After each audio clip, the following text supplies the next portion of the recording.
Hey, so trust you're doing good.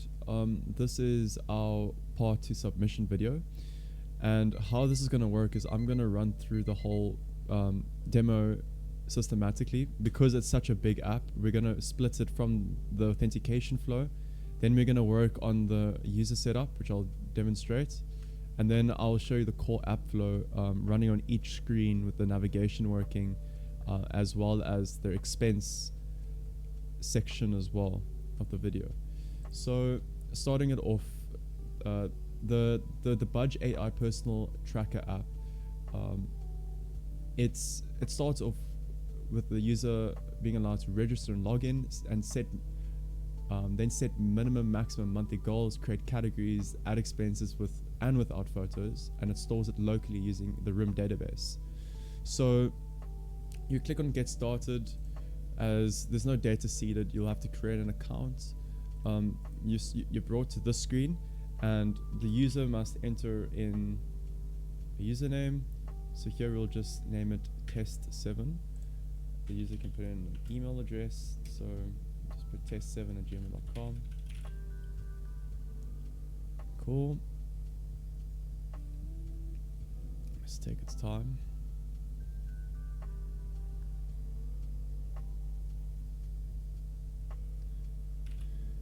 So how we've set it up is that the user cannot create an account without agreeing to the terms and services, the privacy and policy, as well as putting in a password and confirm password that matches. Okay, so for this sake, we're going to put in test 8. That's the password, and if the password for confirm is anything else, it will not allow the user to move to sign up. It has to be the same as the password, as you can see now. When the second user clicks sign up, now they are brought to the onboarding phase where they have to now select their financial goal now. So now we are in the onboarding phase. The user has these options. So for just the demo purpose, we're going to select stop overspending. Then the next phase, they have to now give a maximum, but they are able to give an optional minimum amount. So what we'll do here is we'll enter 8,000 Rand, and for the minimum we will actually add something in. We'll do 800 as well, and then we can press continue. So that the whole point of that screen was to actually just allow these to define their monthly spending goal, so we can then later on we can store it and use the values later on throughout the whole application. Then we have categories. So with the categories, we've decided that we're gonna force the user to select 6 categories for the application, and you'll see later why we've done this. This is where the user can create their own categories if they would like to. We have not made it that they can later on change categories or add. So whatever they do in the onboarding personalization will reflect on the whole application. For part 3, we might integrate it that the user can later on add their categories or change categories once they've onboarded. But for now, that's just how it is. So for example, the users can select the predefined ones. They can also go here and add their own ones. So something that doesn't exist, we can maybe add university.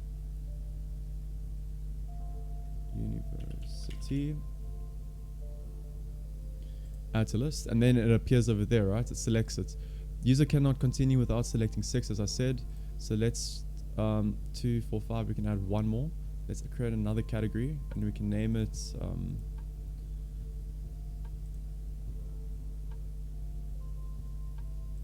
let's name it electronics.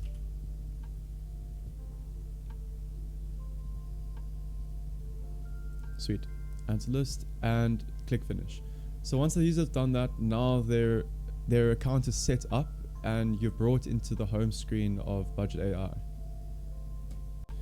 So this is where the magic essentially happens. Okay, we've got different cards set up that you will see in the code that I'm not going to show because there's a lot of code that we've put into this project, a lot of hard work. So we have split it for you if you would like to have a look later on of how we've stored our components into the actual pages.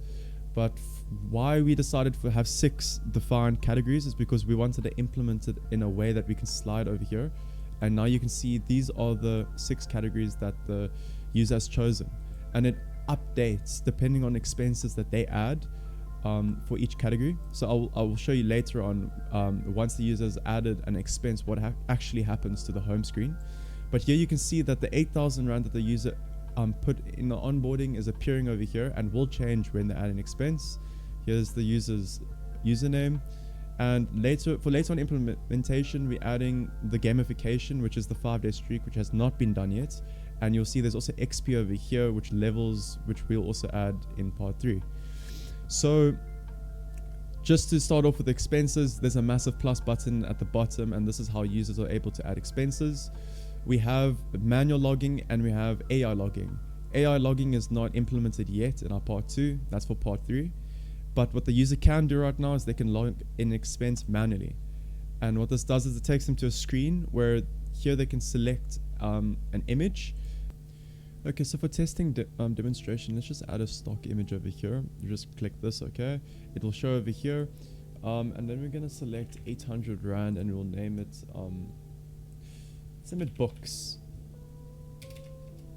This will be in the university category, and then we can set a start time from 12 until, let's just say, PM 1. Select the dates, make the date 28th. We're going to do a few expenses just so I can show them the functionality of this periods where we can view all of the expenses and then put dates to filter. So now the user's going to click save expense. And what it'll do, it'll take us back to the home page where you can now over there see the expense.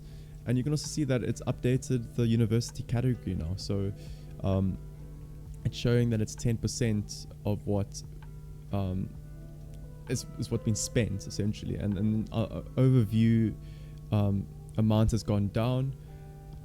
So yeah, that's adding an expense. If you click on the expense itself, it will pop up with a little cool little modal like this, and you can see that the image is appearing as well as the amount, the category, and the date. Okay, so that's adding an expense. We're going to add another one, and we're going to leave this null. We're not going to add any image, and we're going to put 1,000 Rand, and we're going to name GTA. So we're going to buy a video game. The select date, we'll make this now the 26th. We'll just make this again 12. It's not that it matters much. Cool. And make it gaming. Save expense. So then again, it's now added that expense. You can see over there, as well as it's updated the gaming category now. And it's also updated the overview of our budgets. Click on GTA and you'll see there's no image appearing anymore, but it's showing all of our other details. The next thing I'm going to demonstrate is our budget screen, and our budget screen is just a screen showing all the categories that with the amount that's been spent in those categories, as well as the final amount remaining of the budget, showing also the savings that we have. So how this works is your savings is dependent on the amount left you have out of your final, which was 8,000. So we're sitting with 6,200. And if I was to add another expense in electronics, it would then decrease the savings as well as decrease the total budget. So that's just the budget screen. It was similar to the home screen, but it's just in a screen dedicated specifically to show the categories with the amounts being spent in those categories itself. So next we're moving on to viewing all entries in a selected period. And this screen shows all the expense entries for a user-selectable period. I can change the date range and the list updates to reflect only the entries inside of the range, right? If an expense has an image attached, you can also find the image by clicking on it as well. So the books had an image to it. You can still see that modal popping up. And here you can see the 28th and the 26th. So if I was to decide I want to only see the 28th, the expenses on the 28th, then there you go, you can see it. If I wanted to only see the expenses on the 26th, you can then see the expenses on the 26th, vice versa, right? So that's the report viewing all entries in the selected period screen. Then we move on to the next screen, which is the category trends. And this reports groups expenses by categories for the selected period, and it calculates the total amount spent in each category. This will help the user analyze where their money is being spent over time, and very similar to our budget screen, where it's kind of the budget screen kind of it has an overview of all the functionality in one, right?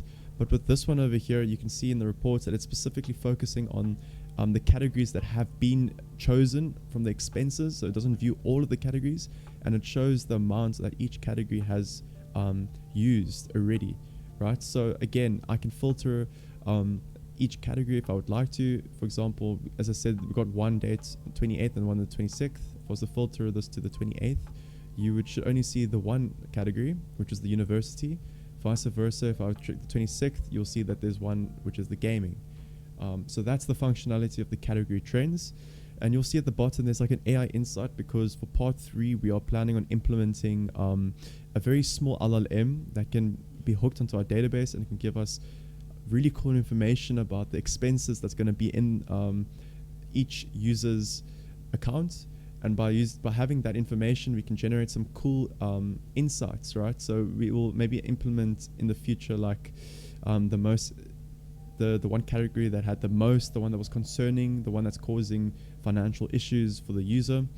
So that is that's the category trends and the past transactions. And budget trends is currently also part 3. This is not in our part 2. Then the last bit of our functionality is the profile screen, and the profile screen has a lot of part 3 that will be implemented. So you'll see the quests and badges are all still busy being worked. It's not definite, but you can see right now that our minimum goal is showing that we selected in the onboarding, as well as the maximum goal, which is 8,000 is showing, and it's also showing the total saved right now of the user. You can also see at the top there that we've got a little card with the profile. The username is showing. The levels will be in part 3 as well, with the progress bar for the XP that's also being worked on. And then we have account details. And account details, the user can edit the username, and the user can edit the password as well. But this again is not our part 2, and it's all being chucked into our part 3. And here just show that the user can log out, and then we'll re-log them back in. And then what I will also do is I'll create another account to just show that the data is being stored correctly in the database. So here, let's just quickly log right back in. Boom. We've got our categories. We've got our expenses showing at the bottom there. We can still see our budget screen. We're able to create a new expense. Remember, this is part 3, not yet. Reports. Everything's still showing as it was before, and our profile is being shown. So let's just log out real quick. We're going to create one quick account, and then that will be the end of the demonstration. So let's just make this now a test. Let's make a test 8, okay?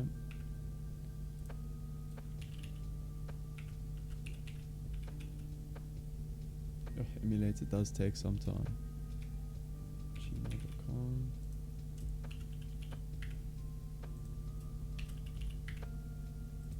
There we go. We're going to pay off debt. We just make this 5,000 rand.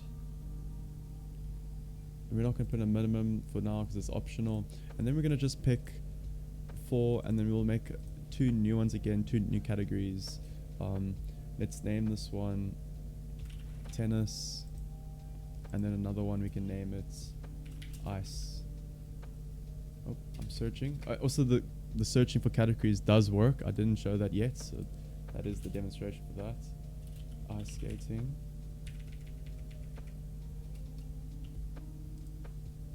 Boom. Account created.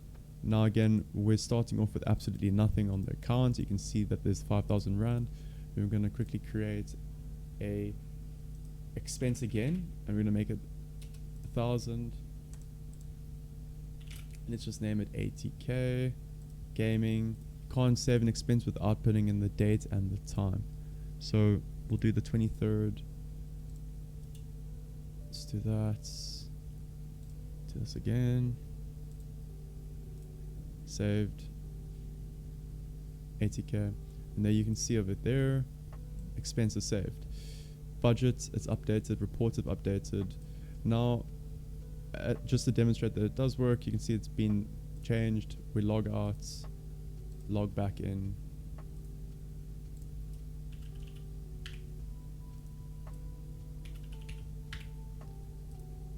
And just like that, you can see we're back on test 7 with all of the data for test 7. So that is part 2's demonstration of how Budge AI functions with a quick an NV and MVP. This prototype is functioning perfect. Yeah, thank you.